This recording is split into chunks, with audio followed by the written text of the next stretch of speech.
Dis weer tyd om bestellings saam te pak. Hierdie opvoedkundige emmertjies is saamgestel, getoets en goedgekeur deur 'n arbeidsterapeut. Eerste wat jy in jou opvoedkundige emmertjie sal kry, is informasiekaartjies wat presies vir jou verduidelik aan watter vaardigheid elke aktiwiteit werk. Dan het ons hierdie oulike houtlegkaart blokkies wat so lekker werk aan perseptuele vaardighede.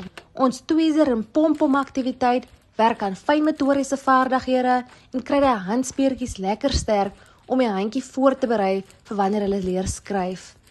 Ons liggaamsbewustheid aktiwiteit is net so lekker en leer die kinders van kleins af hulle liggaamsdele wat baie belangrik is. Ons roomystokkie aktiwiteit is so lekker en die kinders geniet dit gewoonlik om die vorms te bou en hulle leer ook om patrone te maak met hierdie roomystokkies. Dan emosiekaartjies.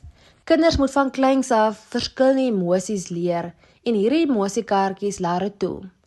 Een van ons gunsteling aktiwiteite in ons emmertjie is hierdie aktiwiteit waar ons sommetjies bou met ons getalle. Die kinders geniet dit so baie want hulle is besig om hulle wiskundevaardighede te leer, maar als deur spel. Jy kan ook die getalletjies ryg, wat baie lekker werk aan ooghandkoördinasie. Ons het ook verskillende deurtjies en vormpies wat ons ryg vir die fynmotoriese vaardighede.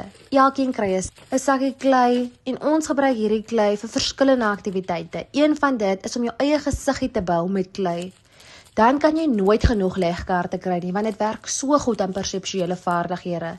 Ons het al reeds talle positiewe terugvoer ontvang van ouers en onderwysers. Bestel vandag vir jou kind sy opvoedkundige emmertjie teen R399 per emmertjie en gee hulle die voorsprong vir die skooljaar van 2026.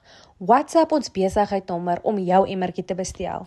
Ons gebruik Pudo en Courier Guy en selfs Pexi en die emmertjies is beskikbaar in Afrikaans en Engels.